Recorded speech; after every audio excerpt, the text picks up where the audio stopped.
என் பெயர் செண்பகவல்லி. இந்த கதை என் மகள் தர்ஷினி மற்றும் அவளது வாழ்க்கையை பற்றியது. நான் ராஜபாளையம் ஊரைச் சேர்ந்தவள். நான் விதவையான போது என் பெற்றோர் என் மூன்றாவது திருமணத்தை ஒரு நபருடன் செய்து வைத்தார்கள். அவருக்கு ஏற்கனவே 2 மகன்கள் இருந்தனர். எனக்கும் 2 மகள்கள் இருந்தார்கள். இப்போது என் மகனும் மகளும் ஒரே அறையில் தூங்கினார்கள். ஆனால் காலையில் எழுந்தவுடன் என் மகள் உட்கார்ந்து தினமும் படுக்கையின் மேல் இருக்கும் துணியை மாற்றிவிட்டாள்.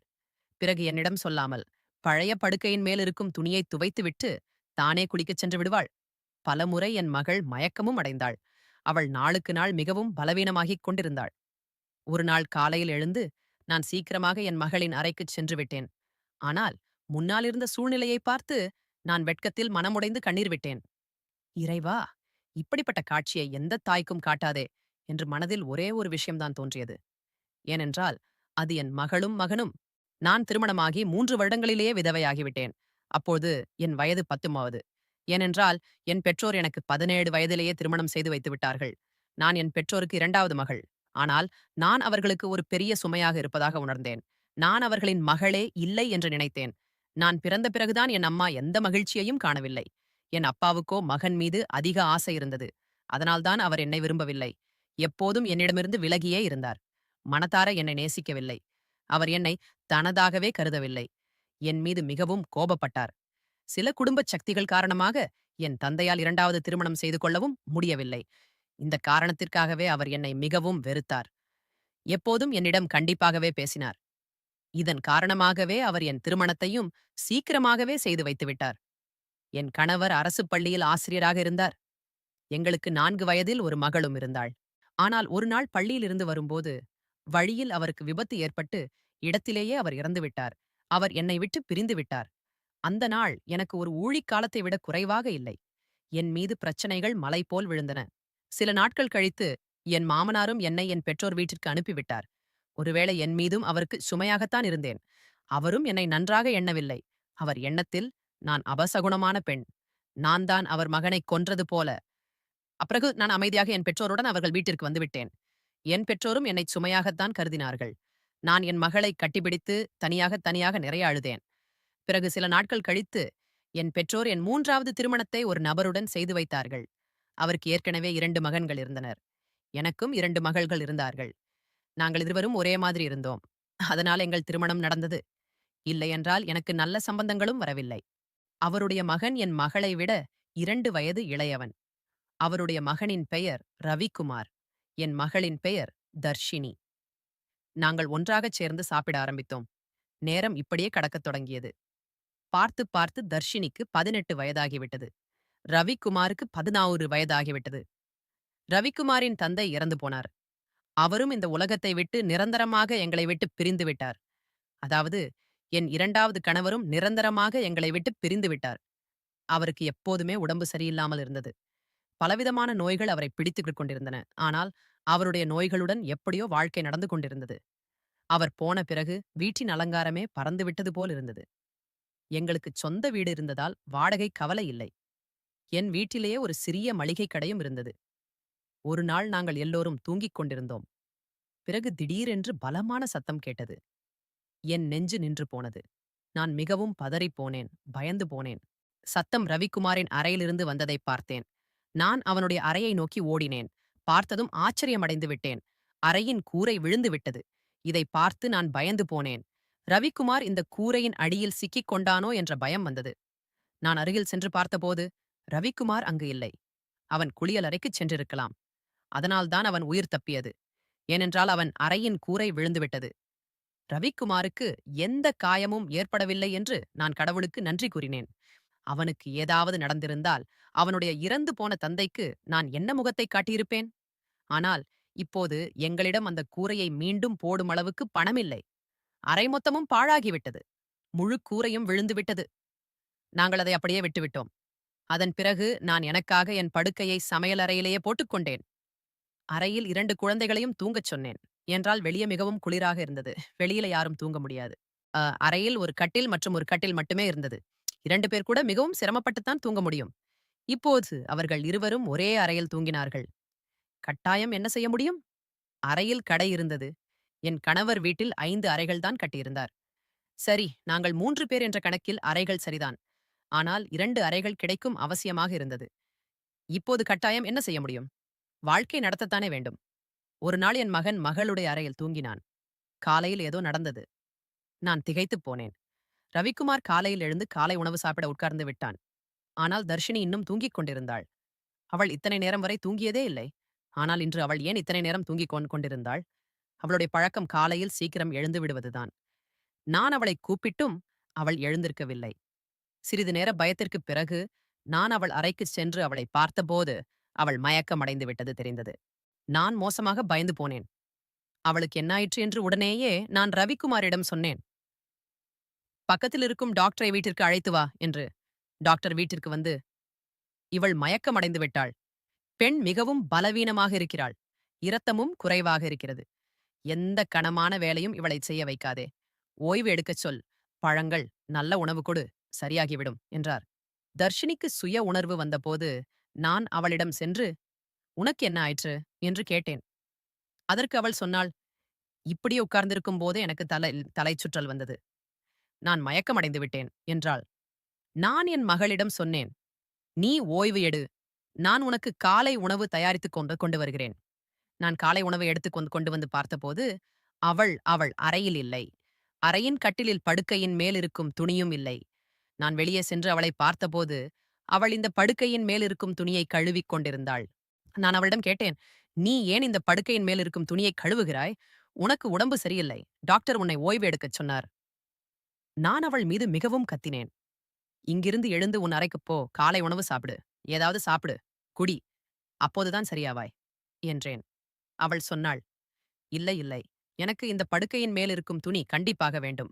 கட்டிலில் போடுவதற்கு நம் வீட்டில் ஒரே ஒரு படுக்கையின் மேல் இருக்கும் துணிதானே உள்ளது? நான் சொன்னேன், திடீரென்று இந்த படுக்கையின் மேலிருக்கும் துணியை துவைக்கும் புத்தி உன் தலையில் எப்படி வந்தது? இவ்வளவு அழுக்காகவா இருந்தது? நீ அதை துவைக்க உட்கார்ந்து விட்டாய். இதை விட்டுவிடு. நானே இந்த படுக்கையின் மேலிருக்கும் துணியை துவைத்துத் தருகிறேன். இங்கிருந்து எழுந்திரு. அவள் என் பேச்சைக் கேட்கவில்லை. படுக்கையின் மேலிருக்கும் துணியை எடுத்துக்கொண்டு கூரையில் உலர்த்துவதற்காகச் சென்று விட்டாள். அதன் பிறகுதான் அவள் காலை உணவு சாப்பிட்டாள். பிறகு சிறிது நேரம் கழித்து அவள் தூங்கினாள். ரவிக்குமாரும் வேலைக்குச் சென்று விட்டான். நான் அவனுக்கு ஹைஸ்கூல் வரைதான் படிப்பு சொல்லிக் கொடுத்தேன். அவன் ஒரு துணிக்கடையில் வேலை செய்து கொண்டிருந்தான். அவன் மிகவும் கடின உழைப்பாளி. வீட்டிலுள்ள கடையை நானே நடத்திக் கொள்வேன். எப்படியும் அந்த கடைக்கு பெரும்பாலும் குழந்தைகள்தான் வருவார்கள். இப்படியே நாட்கள் கழிந்தன. அந்த நாள் ரவிக்குமார் என்னிடம் சொன்னான், இன்று நான் சோர்வாக வந்திருக்கிறேன். அவன் சோர்வாக வந்திருந்தான். தர்ஷினியும் ஏற்கனவே அறையில் தூங்கிவிட்டாள். அவனும் போய் அறையில் தூங்கிவிட்டான். நானும் சமையல் அறையில் என் கட்டிலை போட்டிருந்தேன். இடம் மாறிய காரணத்தால் எனக்கு தூக்கம் வரவில்லை. நான் என் கணவரை நினைத்துக் கொண்டுதான் இருந்தேன். 2வது கணவர் எனக்கு மிகவும் நல்லவர். என்னை மிகவும் கவனித்துக் கொள்வார். அவர் எனக்கு முதல் திருமணத்தை ஒருபோதும் நினைவுபடுத்தியதில்லை. என் மகளை அவர் எப்போதும் தன் சொந்த மகளாகவே கருதினார். நானும் ரவிக்குமாரிடம் அவன் என் மாற்றாந்தாய் மகன் என்று ஒருபோதும் சொல்லவில்லை. அவனும் என்னை தன் தாயை விட அதிகமாக நேசித்தான். அவன் என்னை தன் சொந்த தாயை விட அதிகமாக நேசித்தான். என் பேச்சையும் கேட்டான். அவன் அந்த வீட்டில் ஒரே ஆண். அவன்தான் எங்களுக்கு ஒரே துணை. இல்லையென்றால் நாங்கள் 2 பெண்களும் எங்கே போயிருப்போம்? அவன் நன்றாக வேலையும் செய்து கொண்டிருந்தான். நான் அவனிடம் சொல்லியிருந்தேன், நீ மேற்படிப்பை பிரைவேட்டாக படித்துக்கொள். ஏன்றால் உனக்கு நல்ல டிகிரி இருந்தால் நல்ல வேலையும் கிடைக்கும். அவன் என் பேச்சைக் கேட்டான். காலையில் மீண்டும் ஏதோ நடந்தது. நான் ஆச்சரியமடைந்து விட்டேன். தர்ஷினி மீண்டும் மயக்கமடைந்து விட்டாள். இந்த முறை அவள் முகம் பார்த்தால் யாருக்கும் பயமாக இருந்தது. அவளுடைய உடலிலிருந்து இரத்தமே உறிஞ்சப்பட்டது போல் இருந்தது. அவள் முற்றிலும் வெளிறி போய்விட்டாள். மீண்டும் நான் டாக்டரை வரவழைத்தேன். டாக்டரும் அதே விஷயத்தைச் சொன்னார். நான் ஓய்வு எடுக்கச் சொன்னேன். இவளுக்கு சாப்பாட்டில் என்ன கொடுத்தீர்கள்? நான் அவரிடம் எல்லாவற்றையும் சொன்னேன். அதே பருப்பு, காய்கறி கொடுத்தேன். பழங்களும் கொடுத்தேன். நாள் முழுவதும் எந்த வேலையும் செய்ய வைக்கவில்லை என்றேன். அதற்கு டாக்டர் சொன்னார், மீண்டும் இவ்வளவு பலவீனம் எப்படி வந்தது? இந்த விஷயத்தை நீங்கள் சீரியஸாக எடுத்துக் கொள்ளுங்கள். இல்லையென்றால் உங்கள் மகளின் உயிருக்கு ஆபத்து ஏற்படலாம். ஏனென்றால் இப்படி திடீரென்று மயக்கம் அடைவதும் பல மணி நேரம் மயக்கத்தில் இருப்பதும் சாதாரண விஷயமல்ல. டாக்டர் கண்டிப்பாக எல்லாவற்றையும் சொல்லிவிட்டு சிறிது நேரம் கழித்துச் சென்று விட்டார். பிறகு தர்ஷினிக்கு சுய உணர்வு வந்ததும் நான் அவளிடம் சொன்னேன், நீ மீண்டும் இனி எந்த வேலையும் செய்யக்கூடாது. இல்லையென்றால் எனக்கு பெரிய கவலையாக இருக்கும். ஆனால் சிறிது நேரம் கழித்து நான் மீண்டும் அவள் அறைக்குச் சென்றபோது அவள் என்ன செய்து கொண்டிருந்தாள் என்று பார்த்து நான் ஆச்சரியமடைந்தேன். அவள் மீண்டும் கட்டில் படுக்கையின் மேலிருக்கும் துணியை துவைத்துக் கொண்டிருந்தாள். இந்த முறை நான் அவளை தூரத்திலிருந்து பார்த்துக் கொண்டிருந்தேன். ஏனென்றால் அவள் செய்து கொண்டிருந்தது எல்லாம் சாதாரணமாக இல்லை. அவள் மயக்கத்திலிருந்து எழுந்து படுக்கையின் மேலிருக்கும் துணியை துவைக்க ஆரம்பித்து விடுவாள். இது எல்லாம் என்ன நடக்கிறது? இதையெல்லாம் அவள் ஏன் செய்கிறாள்? என் மகன் அவள் அறையில் தூங்க ஆரம்பித்த நாள் முதல்தான் அவள் இப்படிச் செய்து கொண்டிருந்தாள். மயக்கமும் அப்போதுதான் ஆரம்பித்திருந்தது. ரவிக்குமார் அவளுக்கு மாற்றாந்தாய் மகன்தான். ஆனால் குழந்தை பருவத்திலிருந்து இருவரும் ஒன்றாக வளர்ந்தவர்கள். அவர்கள் இருவருக்கும் இடையே உடன் பிறந்த சகோதரர்களைப் போன்ற அன்புதான் இருந்தது. பிறகு இப்படி என்ன நடக்கிறது? என் மகளின் உடல்நிலை நாளுக்கு நாள் ஏன் மோசமாகிக் கொண்டிருக்கிறது? நான் அழுது கொண்டும் யோசித்துக் கொண்டும் இருந்தேன். இதெல்லாம் என்ன நடக்கிறது? ஒரு பெண் குழந்தை பெற்றெடுக்கும் போது பலவீனமாகிறாள். அவளுக்குள் பலமே இருக்காது. ஆனால் இளம் பெண்கள் இப்படி மயக்கமடைவது சகஜமான விஷயமல்ல. மறுநாளே அவள் படுக்கையின் மேல் இருக்கும் துணியை துவைத்து கூரையில் உலர்த்தினாள். சுற்றுப்புறமும் அவளையே பார்த்துக் கொண்டிருந்தது. நான் பார்த்ததைப் போல நான் சமையலறை ஜன்னல் வழியாக இதையெல்லாம் பார்த்துக் கொண்டிருந்தேன். நான் அவளை பார்ப்பதாக அவளுக்கு உணர்த்தவில்லை. ஆனால் என் மகள் என்ன செய்து கொண்டிருந்தாள்? அவள் மீண்டும் கட்டிலுக்கு வந்து படுத்தாள். மேலே இருந்த படுக்கையின் மேலிருக்கும் துணியை எடுத்து போர்த்திக் கொண்டாள். அதனால் எனக்கு எதுவும் தெரியாமல் இருக்க வேண்டும்.